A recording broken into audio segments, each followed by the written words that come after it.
Welcome to the Evolution of Bold podcast, where we celebrate the power of women and their journey to greatness. I'm your host, Venice Johnson, also known as the Boldness Coach. I'm excited to take you on a journey of self-discovery, empowerment, and transformation. Whether you're just starting out or well into your journey, I'm here to guide you through the challenges, help you find your purpose, and to help you let go of anything that's holding you back. So take a deep breath, relax, and get ready to dive into some juicy topics that will inspire and empower you to find your level of bold and evolve into the best version of yourself. But before we get started, let's take care of a little bit of housekeeping. Make sure that you hit the subscribe button so that you can join a community of bold women who are transforming their lives. Make sure that you hit that notification button so that as new shows are released, that you get notified. And also connect with us on social media. We want to hear your journey. We want to celebrate you on the journey. We want to support you on the journey. And also, when you share, you inspire other women in the community to share their journey as well. So now that we got the housekeeping out of the way, let's get into the juicy topic of today. Welcome back to another episode of the podcast. I am so glad you're here. Today's topic is something that I came across as I was researching, reading, or listening to something. And the phrase jumped out at me, and I was like, oh, let me figure out what this really is about. As I started peeling the layers back and doing research, and I was reading about just the topics and the themes of it, I was like, oh yeah, this has to come to the podcast couch.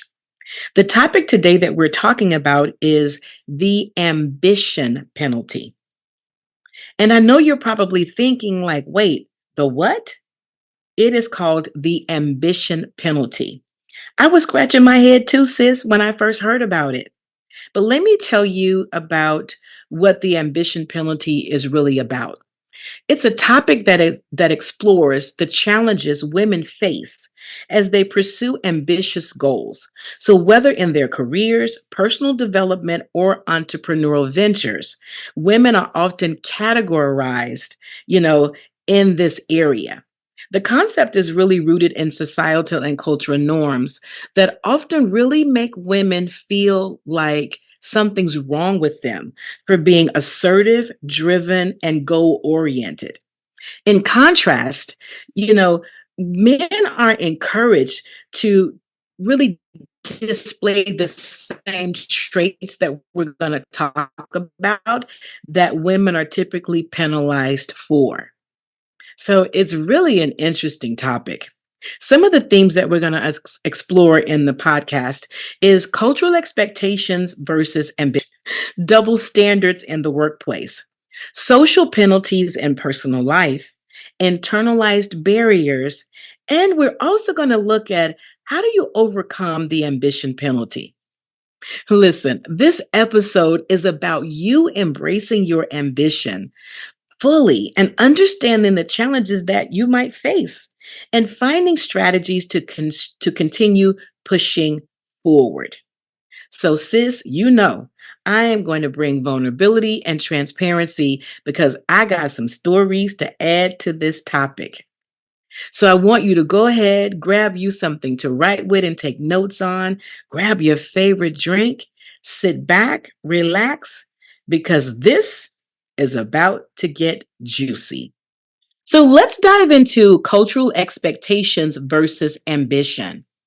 So historically, society, has really been in the forefront of shaping the role of women, especially in the workplace, and really around women and their ambition.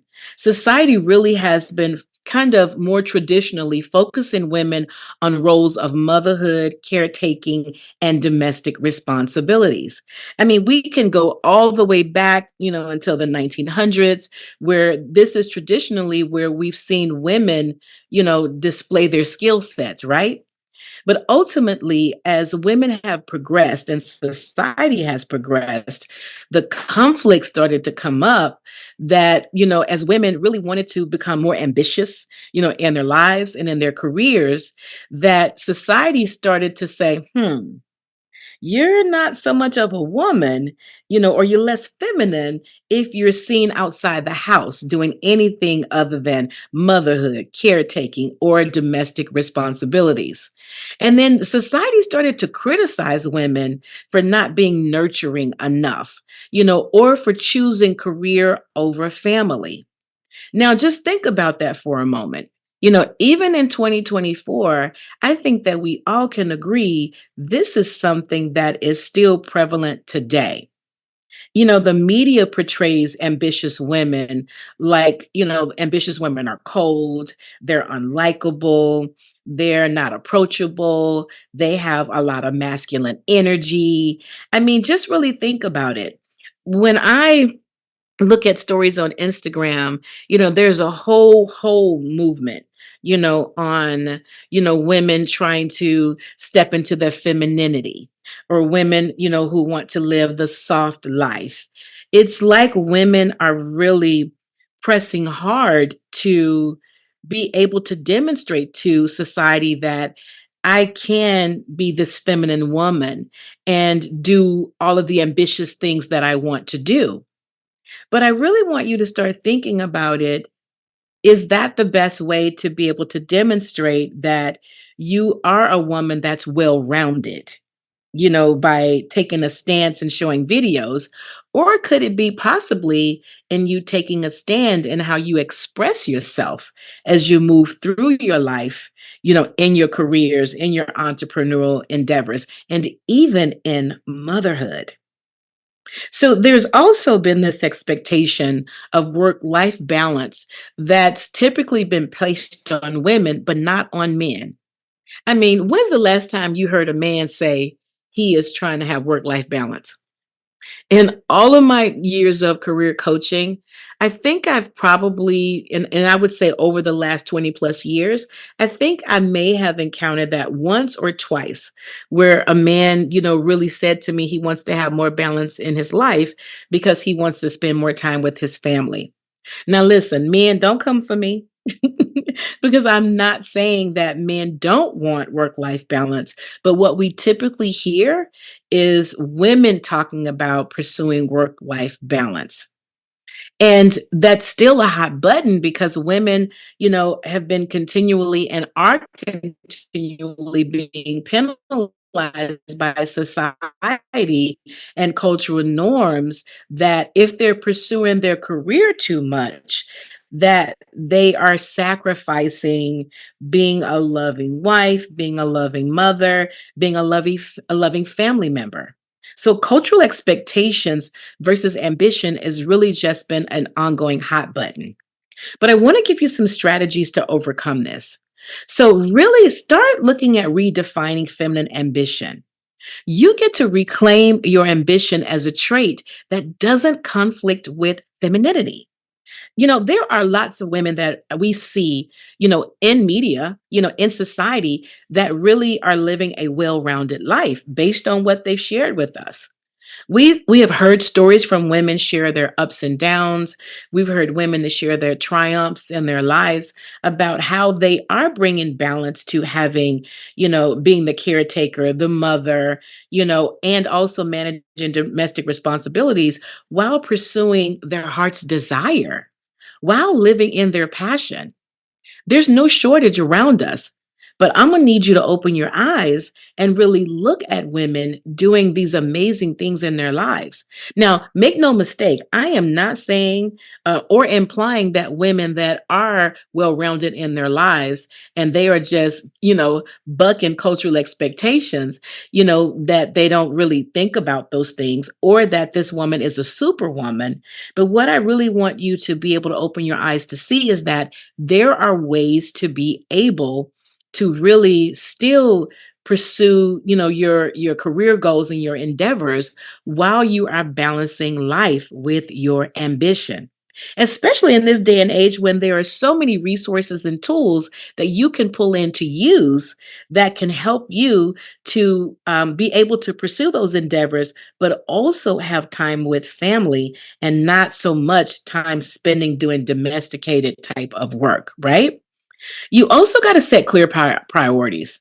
Listen, be unapologetic about your choices. You don't need to succumb or submit to traditional roles if those roles don't align with your goals. Some of the things that I've done in my life to support my ambition is I have really engaged outside services. So, one of the things that I do is I send my laundry out to be done. Why? Because I don't want to spend the time doing my laundry when I could spend my time being available for family members and friends, because laundry takes hours to do. And listen, I'm one person, but I got a lot of laundry because I work out, I'm in meetings. Even though I work from home some of the time, there are other times when I'm actually out front facing with customers and networking event, in traffic coming and going, in the kitchen cooking. Listen, there's a lot going on over here. But what I did was I stepped back and I evaluated my life, and I looked to see where's the opportunity to give me time back so that I can really be present for the things that I love to do. And that meant that I needed to look around to see where I needed help. So sending my laundry out really is a big plus to me. It does not cost an arm and a leg to be able to do that. The next thing on my list that I'm going to be engaging in is having a housekeeping service, a house cleaning service, to come at least once a month to do deep cleaning. Because listen, that takes a lot of time. And I want my time back to be able to spend with family members and friends. And the last thing that I did on my list to giving myself time back is I found me a really great handyman.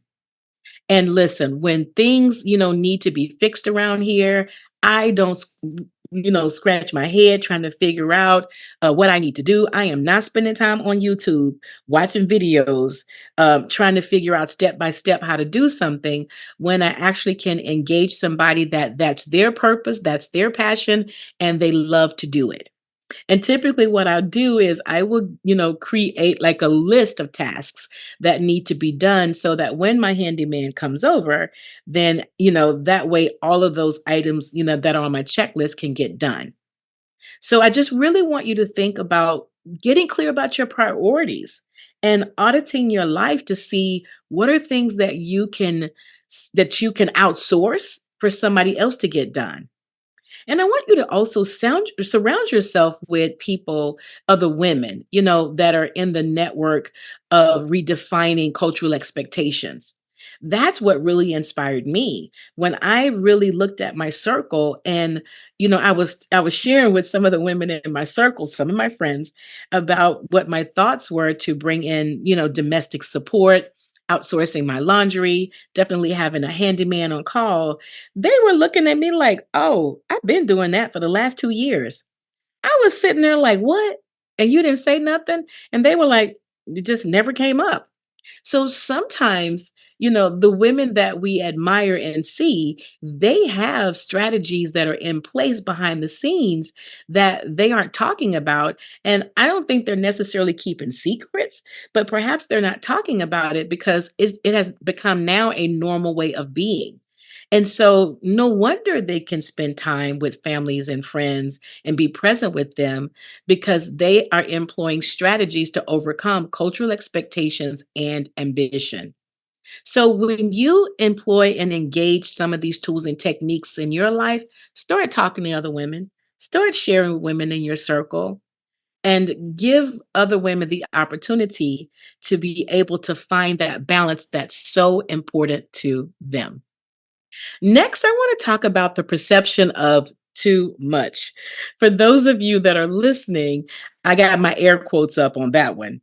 So, have you ever heard this before, that you have been told that you are too much?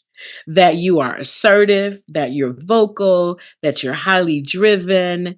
You've been labeled before you've been labeled under the label of being aggressive, bossy, or difficult, right? I'm going to tell you something. I have been labeled as being too much. And, here are a couple of funny stories. I was dating this gentleman back in the day, and there were certain times, when we would spend time together, and or there were certain times that I would share with him some experiences that I had had with either something happening in my career, something happening with the client, or perhaps something happening just in passing, right? Just out and about. And when I would share those stories with him, there were times when he would say, you just doing too much. It don't take all of that. And I kind of laughed it off, because I didn't really, number one, understand what he meant when he was saying I was doing too much. And then the other part of me felt like, well, I mean, that's not too much. This is who I am. And I don't think I need to justify this one way or the other. And another area where I was labeled too much, but it was implied, that it was too much, that I was too much, was there was a time I went out with some friends of mine, and this was a long time ago. And, when the friend called me to invite me out, she said, when we get together, it's just going to be real casual, just so that, you don't have to be all in your boldness. You can just be casual. And I just kind of paused and, I took a little bit of a deep breath and I said to her, what do you mean I don't need to be in all my boldness? Like, this is how I dress. I don't know any other way that I would need to show up other than being myself with my colors, with my style. And she was like, well, I mean, okay, I just wanted to let you know. And, that just got me to thinking, not only in reflection to what she had said to me, but also in reflection to what that gentleman had said to me. And neither one of them are right or wrong, or am I sitting in their judgment? But what it really made me think about is how many times do we dim our light, to be around people to make them feel comfortable? How many times do we edit ourselves, edit our behaviors or avoid opportunities because it may make somebody else feel uncomfortable? But here's the deal. If my brightness makes you feel uncomfortable, that's about you. That's not about me. And it's important that I step into every room knowing that I am here to take up space. I am here to disrupt the status quo. Now, how I take up space, can be different. Sometimes I take up space by my energy. Sometimes I take up space by my assertiveness, my willingness to speak up, my willingness to go to the front of the room, my willingness to ask questions. And sometimes I take up space, in my personal appearance because I take up space owning my style. So I just want you to think about, are you in a place where somebody perhaps has indicated to you that you're being too much and you are fearful of rejection, you're fearful of the backlash, and you're like, I really don't want people to judge me if I am displaying my ambition openly.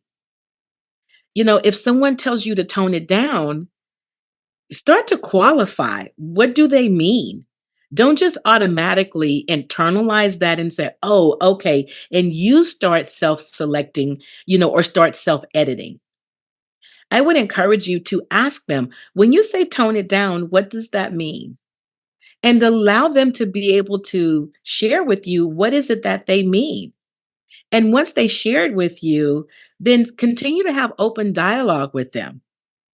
And basically ask them, so are you asking me to not be my authentic self? And I guarantee you that person's going to say, no, no, no, I do want you to be yourself. Then you say, good. I'm glad that you are agreeing that I should be my authentic self. And all of this is my authentic self. So really learn to lean concept. Challenge that notion. Embrace it as a sign of power, of boldness, and leadership. And I really want you to start talking about other women that you've seen thrive by refusing to dim their lights. Look for women that are kind of in your inner circle that perhaps are displaying this or demonstrating this, but also look at some of the other women that you admire that really are ambitious in their career. And as some people in society would say, they doing the most, because they could be really good examples for you, for you to give yourself permission to step out to do the most. Challenge the stereotypes. It's really important that we get to dismantle stereotypes as women. This is the only way that we are going to shift and create new perspectives, new societal norms, new cultural norms about women owning their boldness. This is the only way that we are going to dismantle that women need to shrink themselves when they come into a room or when they pursue opportunities. So it's up to us, ladies, to be able to shift and create new perspectives around this. You also get to really look at your mindset. You get to shift your mindset. Instead of fearing rejection, adopt a mindset that those who criticize your ambition, they are not aligned with your goals. When you are in the inner circle, in the energy, in the space of other women who look like you, sound like you, show up like you. Now, I'm not saying that those women are trying to be you or that you're trying to be them, but really, when you are in a space and an environment where women are operating from their authenticity, it gives you permission to stand in and operate from your own authenticity. And if your authenticity is to take up space, sis, take up space. Let's talk about double standards in the workplace. And y'all know that is still happening today. But, I really want to bring to light how men are often praised for being assertive, while women are labeled difficult for similar behavior. I mean, just think about this, especially now when we're in this heated presidential race, right? We've got Kamala Harris that is racing against Donald Trump. And she is very assertive and she has a lot of the character traits that we all, could admire, from a leadership perspective. But the media is looking, as well as her opponent, is looking for every opportunity to really paint her as this overly aggressive, type of person, while the opponent is displaying the same type of behaviors that she is displaying.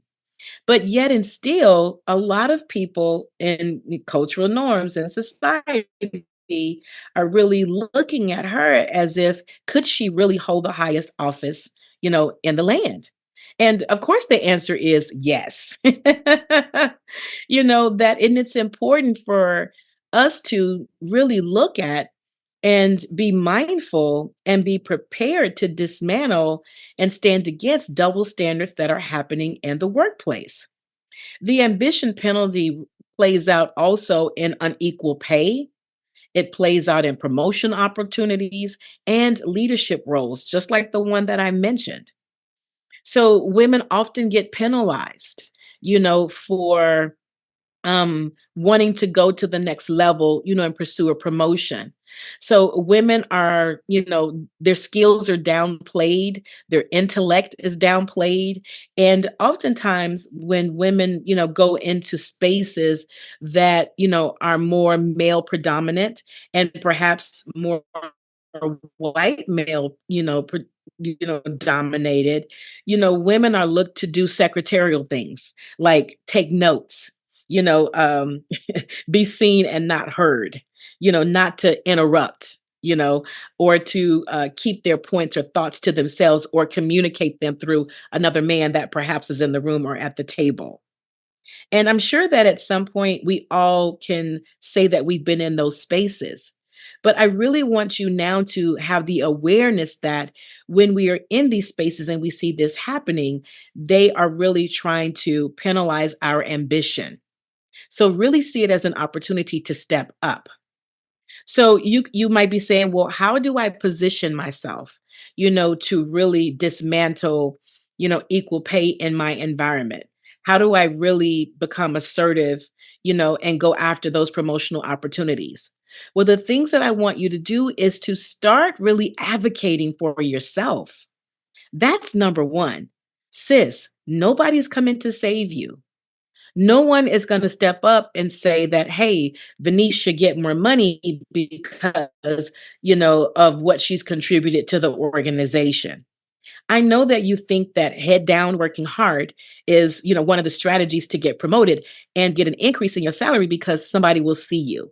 I know that you're thinking perhaps, well, Vanessa, I'm putting in all these extra hours and I'm taking on all of these projects and I'm really making a difference in the bottom line of my department and the organization. So somebody's going to see me and they're going to reward me for it. Let me be the news flash for you. No, they're not. So you are going to have to really learn to negotiate and advocate for your own salary, increases and for those promotional opportunities. It's important for you to create a professional brand that communicates leadership. One of the things that I used to do very early in my career, and I don't even know how I came about learning how to do this strategy, something popped up in my spirit.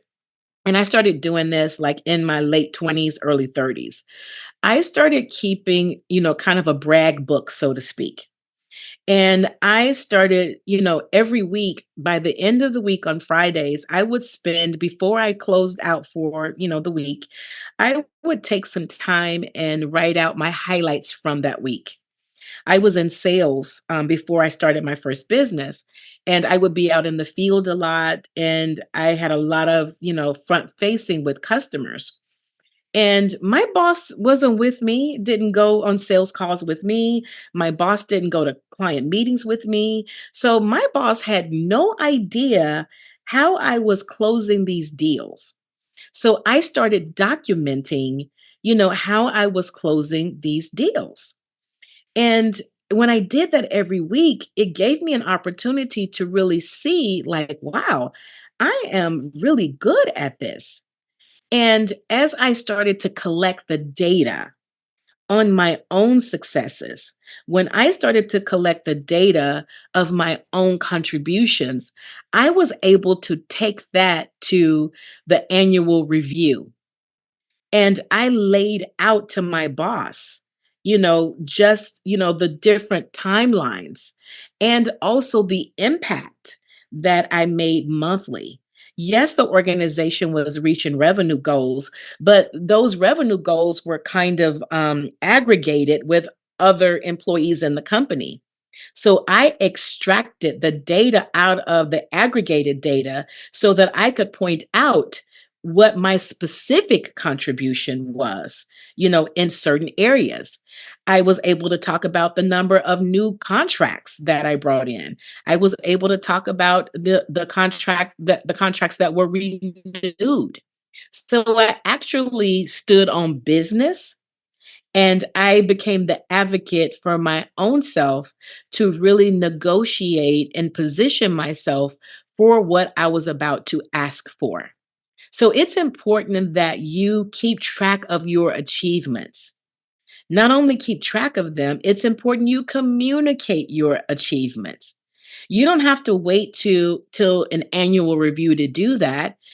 Set up times and meetings with your boss once a quarter or with your team lead once a quarter and talk about your successes and accomplishments. Even set goals and then come back and review those goals, after a period of time. So that way you can start demonstrating to them that you're keeping track of the data, but also that you are keenly aware of the value that you bring to that particular role. So I just want you to put that at the forefront. And I'm going to close that story out by saying that when I did that, collected my data back in the time, that time period before I started my first business, I actually got a 15% increase in my salary. And that at that time was the largest increase that anyone had received in that office for quite some time. I was so proud of myself. And I was like, is that what I got to do going forward? So I adopted that strategy, moving forward in my career to always keep track of my achievements and communicate them confidently when I am talking to decision makers and influencers inside the organization. Now, I want to give you one more tip because I'm self employed now, right? And I have been for almost 29 years, but I still advocate to myself for myself. And you might say, well, why do you do that for yourself? Because I'm part of society, right? And sometimes we will bring those double standards into our own entrepreneurial role. And we will start shortchanging ourselves because of what we've adapted from society.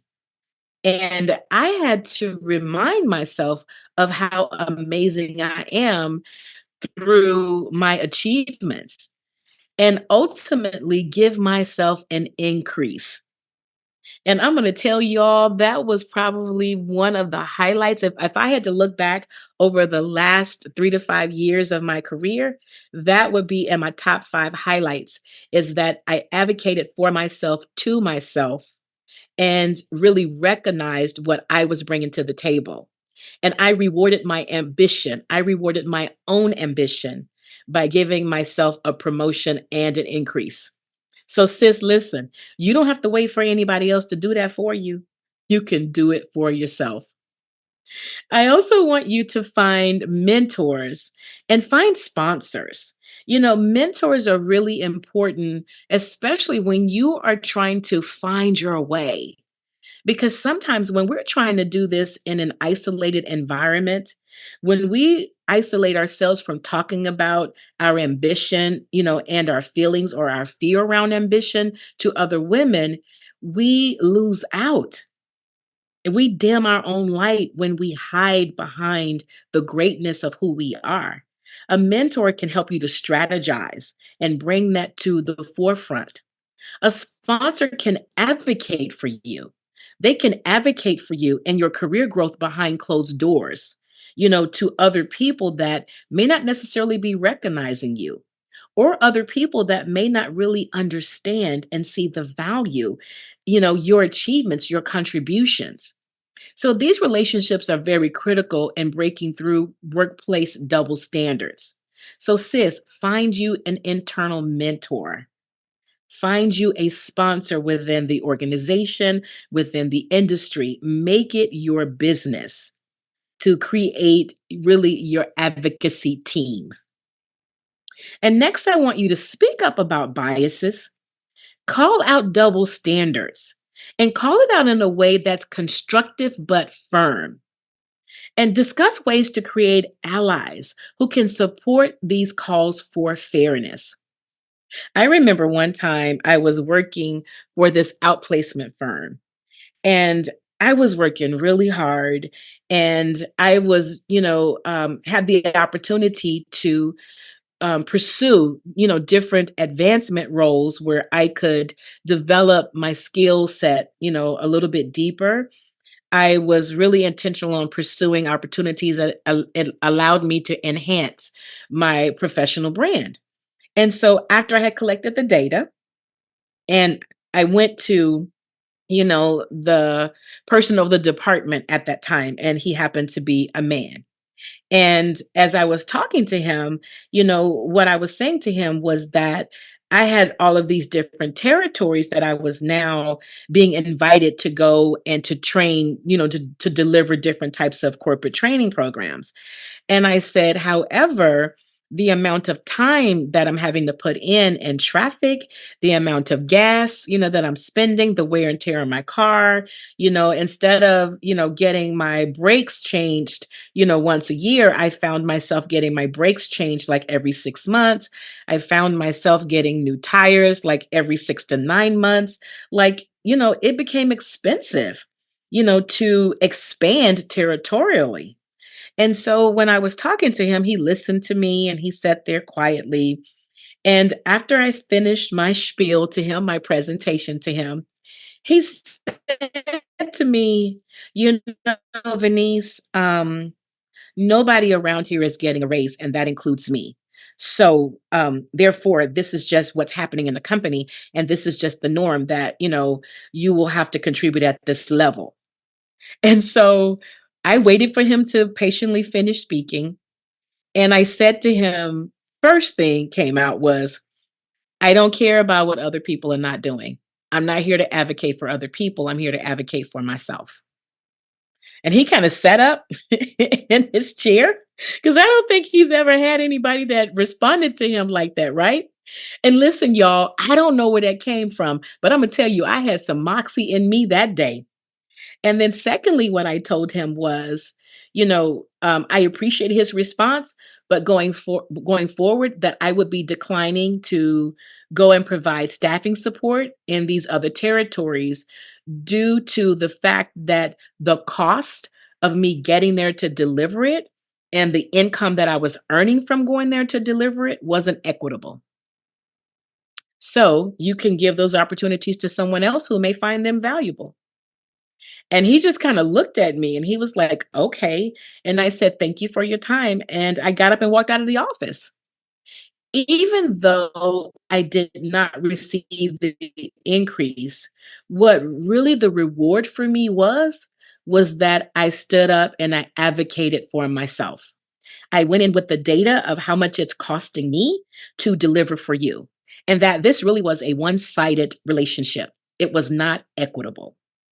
Ultimately, I left that company, right? But and I know that some of you may be thinking or saying, well, Venice, I'm not in a position to leave the company, right now because of A, B, and C. I'm not telling you to walk off your job. But what I am telling you is that, really step into your power of advocacy, right? Really step into the power of you learning how to stand up and stand on business when it comes to really calling double standards out. I really want you to stand up and lean in that developing an intentional professional brand and communicating it has some value to you, not only in the short term, but it also has some value for you in the long term. So let's talk about social penalties in personal life. This one gets kind of interesting and definitely hits closer to home. Ambitious women are often told that they are intimidating to potential romantic partners or accused of choosing work over personal relationships. I mean, have you ever had that experience before? I definitely had that experience when I was married, and that ultimately became a thorn, in my then husband's side. And that also ultimately led in part to the divorce is because the ambition that attracted, him to me or that he was attracted by ultimately became something that he revered in me. And I remember being in a therapy session, with him, and he said to the therapist, "You don't know what it's like to be married to Michael Jordan." And he looked at me and then he looked at the therapist. He says, "If she makes up her mind and says she wants something, she is going after it. And before you know it, she has what she wants and what she wanted or what she set her sights on." Right. And my response to him, in the therapy session was, here's the challenge, with the Michael Jordan theory, right? Is that when you see a person, really in their ambition and you see them in their achievement, you see them at the end of it. But what you fail to see is all of the practice time that was put into really leading yourself towards getting to the ultimate result of the achievement. And it may look easy on the outside. You might interpret that as, well, Venice said she wanted to do this thing and ta-da, it was done. But that's your interpretation. But when I break down to you the time, the effort, the strategy, the meetings, all of the false starts, all of the A/B testing.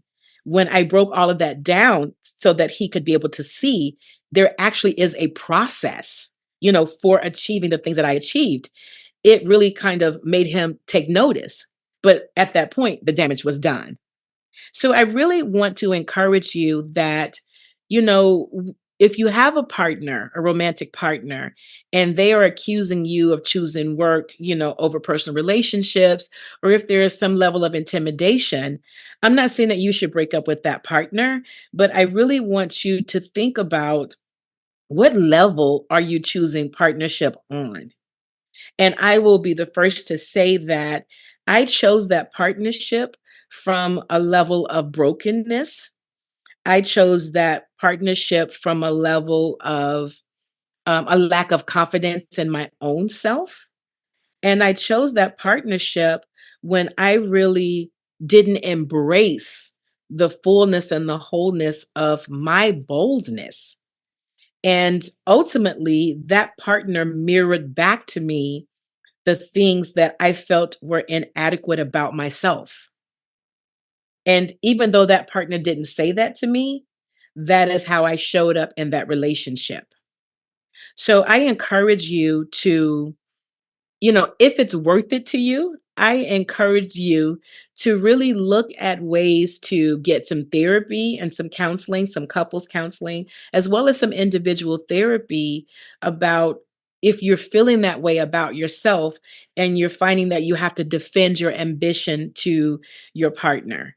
If you're finding that that becomes a heated topic, that you're choosing work over, other personal relationships, that begs the opportunity to bring clarity around what does that look like and mean for all parties that are involved.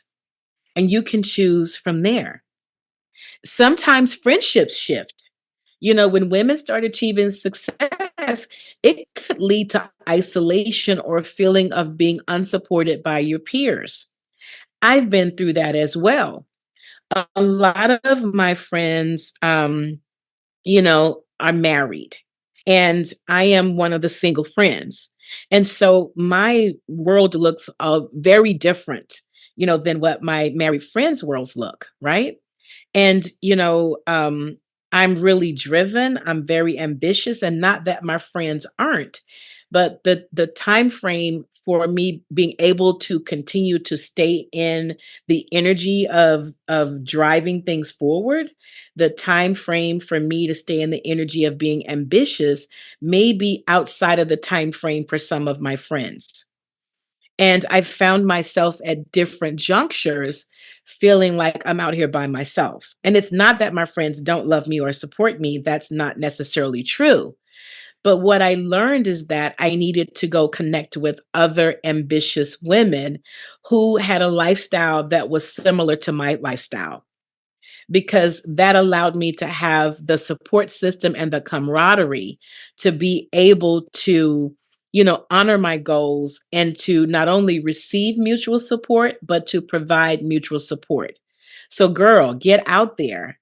Start developing new connections, start developing new friendships, new relationships that you can support, but as well can support you.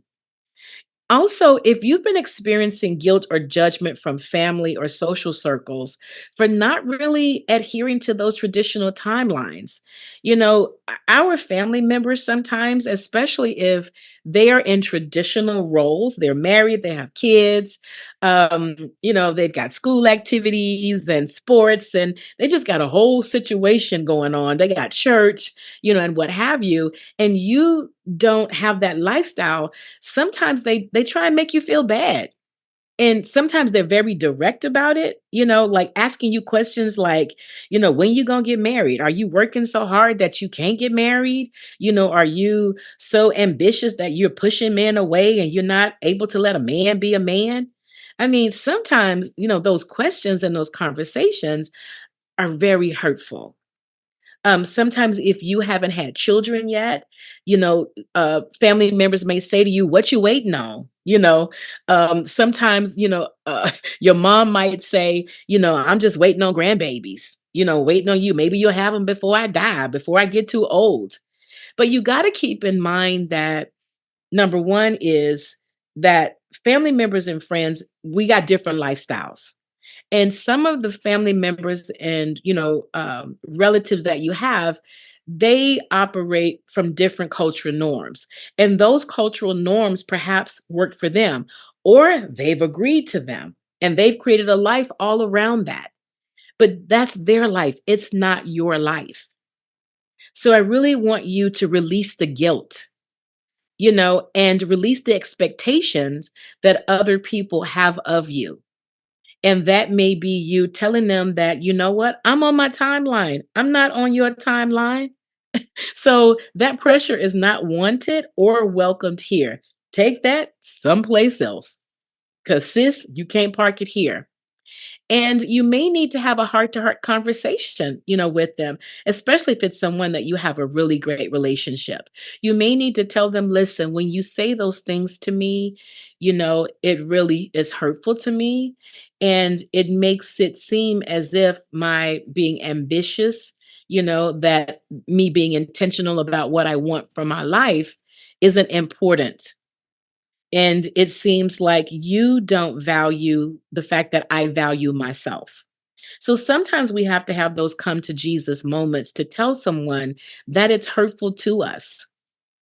And if you find that, you know what, Venice, that sounds good, but that is not realistic, then I want you to look at journaling to get it out. Don't let that hold inside of you and bottle that up, because that could impact your ambition. Right? Perhaps seek therapy around it, or you may look at joining a peer discussion group, with other women who have similar experiences, so that you can learn how to embrace and own your choices. Just something to think about, sis. Let's talk about another one of these theme areas, internalized barriers. Now, this one is really tricky because guess what? We often put ourselves, in this space of ambition penalty, right? Imposter syndrome is one of the ways that we do it. When we're constantly second guessing what comes, with the feelings of being or feeling like undeserved for our success, when we start second guessing, our intelligence, when we start feeling like, I don't really deserve this, that imposter syndrome can set in so heavy. And this really comes from, having limited beliefs. So women, we internalize this. When you find, yourself saying to yourself, I'm not good enough, or this is too good to be true, or that, this kind of success isn't meant for me, you really have to get into shifting of reframing and honoring yourself. Tell yourself, this is so good for me and it's good to me, and that success is mine. You get to define what success really looks like for you and what success means for you and means to you. Success isn't always about money. Sometimes success is, I got the project done. Good job, girl. Success could mean that I showed up, I leaned in, I owned my truth, I participated, and I shut it down.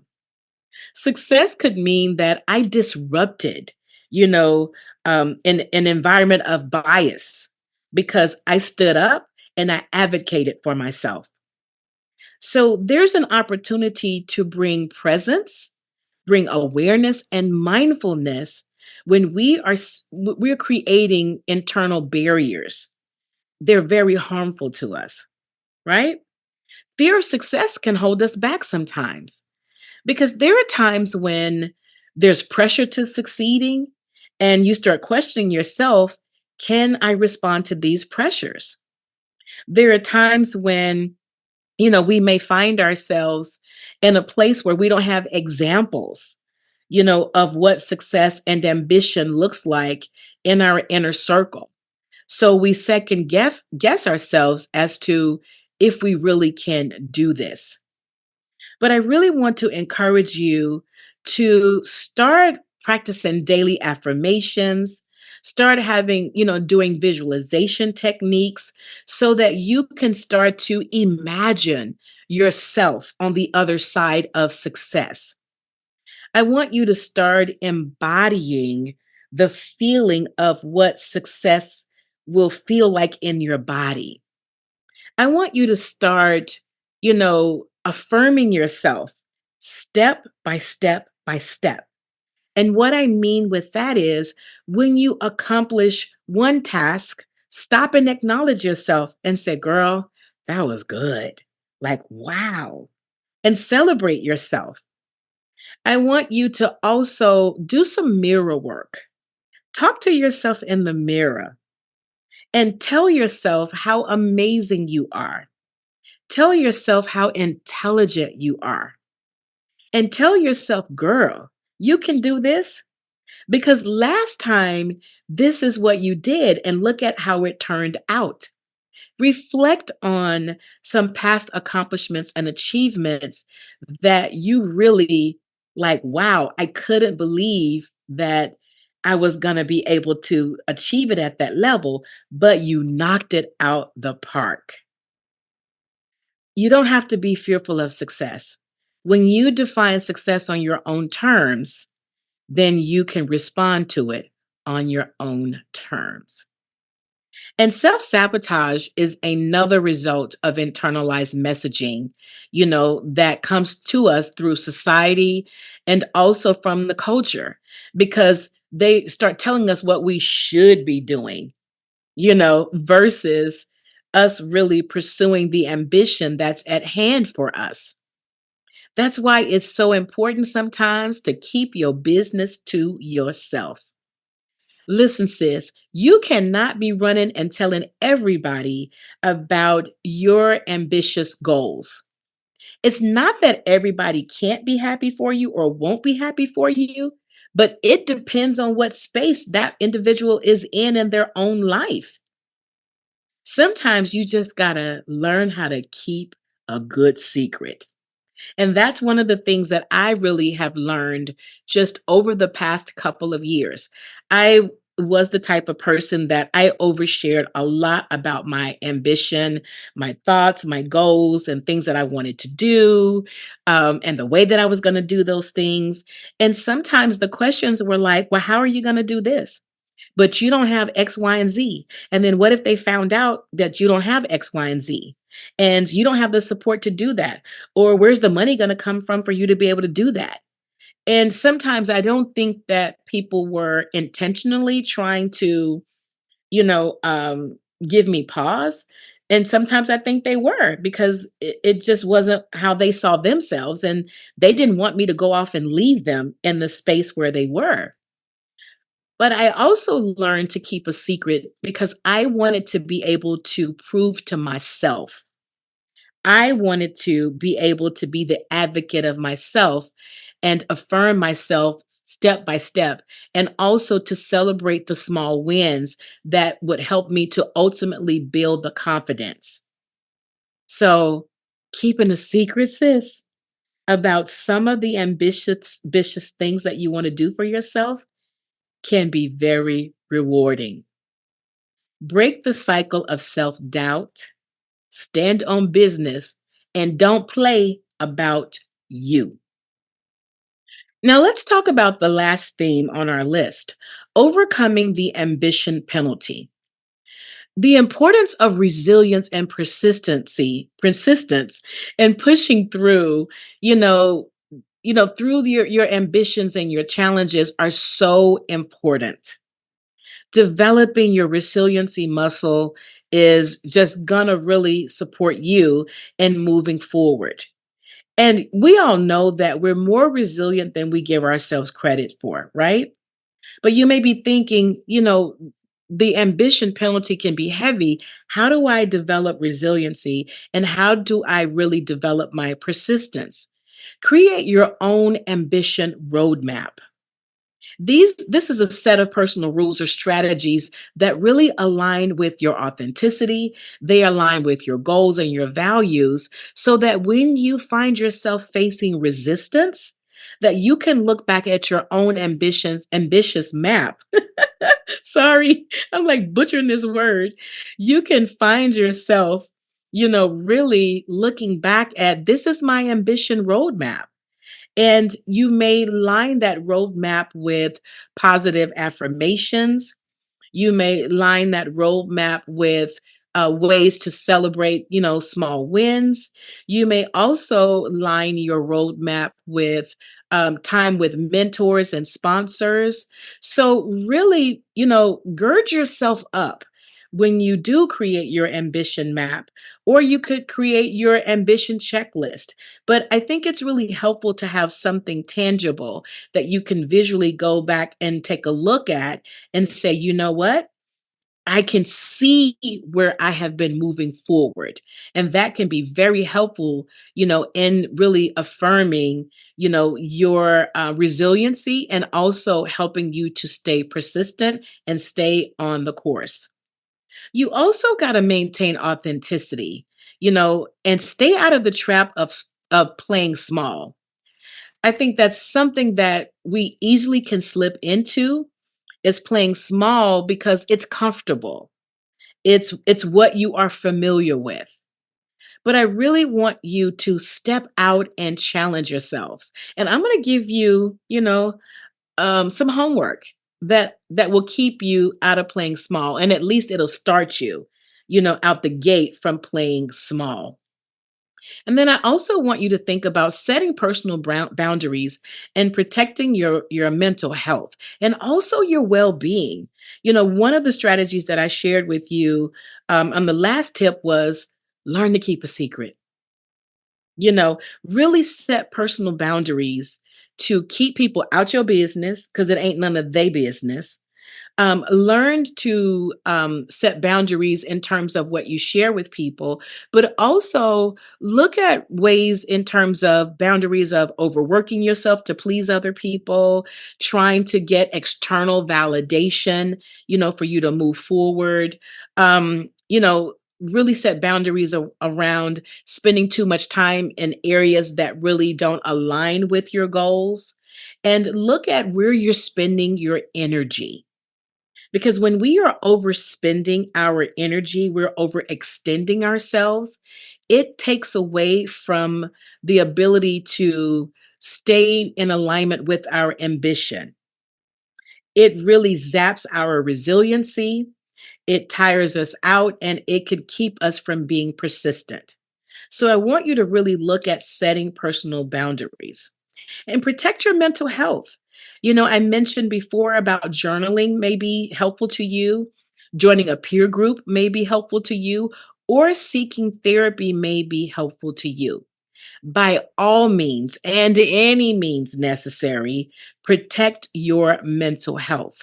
You also got to look at your well being, sis. You got to look at how are you taking care of your body? I mentioned that in several other podcasts, and you'll hear me mention this going forward as well. It's important to take care of your well being. Get your exercise, get your sleep, continue learning. Put yourself in environments where other amazing ambition women network. Make sure that you audit your friendships. Make sure you audit your personal relationships. Some people, some relationships need to go because they're getting in the way of you really striving to become your highest self. And lastly, I want you to find a community.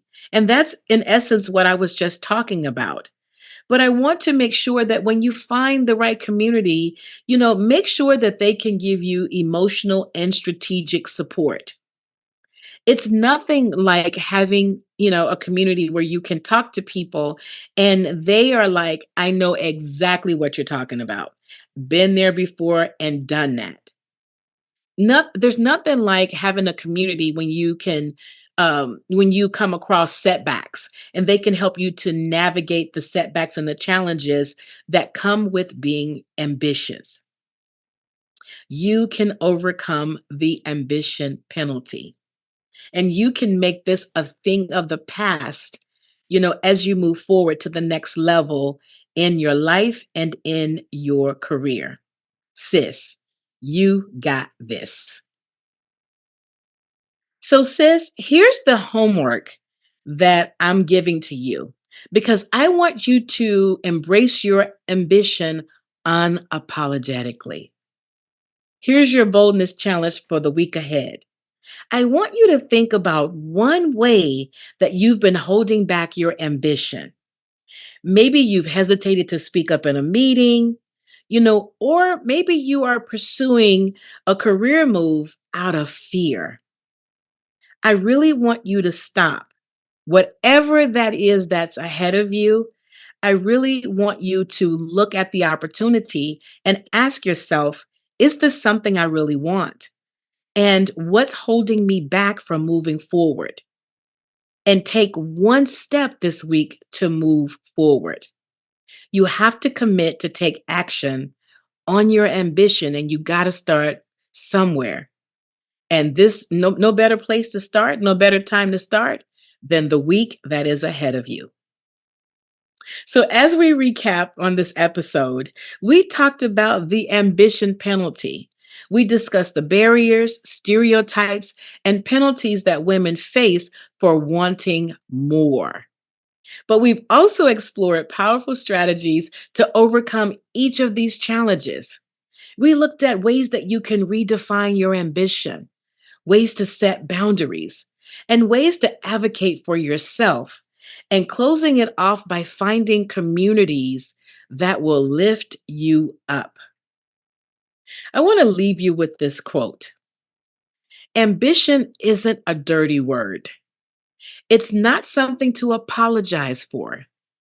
You have the right to want more, to strive for greatness, and to pursue your boldest dreams. Don't let anyone penalize you for being ambitious because you deserve to own your success. I want to thank you for spending time with me today on this episode, and I look forward to hearing your feedback. Make sure that you share the ahas, what's come up for you in the comments. You have the space here. You have permission here to talk about whatever is holding you back and anything that resonated with you in this topic. And when you speak up and you share, you create space as well as give permission for other women just like you to share as well. Until next episode, make sure that you strive and you thrive in your boldness. See you next episode. Bye. Thank you for joining me on today's episode of the Evolution of Bold podcast. I hope you found the conversation as inspiring and empowering as I did.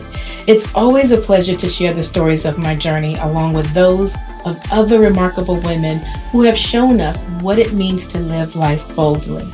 I'd love to know what stood out to you the most. Your feedback is really important to me. So please leave a comment in the feed or on one of our social media channels. And don't forget to hit the subscribe and notification button before you go. Stay connected with us for more insights and exclusive content. Keep evolving, stay bold, and always live your truth. Thanks for listening, and stay tuned for our next show. Until next time, I'm Venice Johnson, the Boldness Coach, cheering you on in your journey towards your level of bold.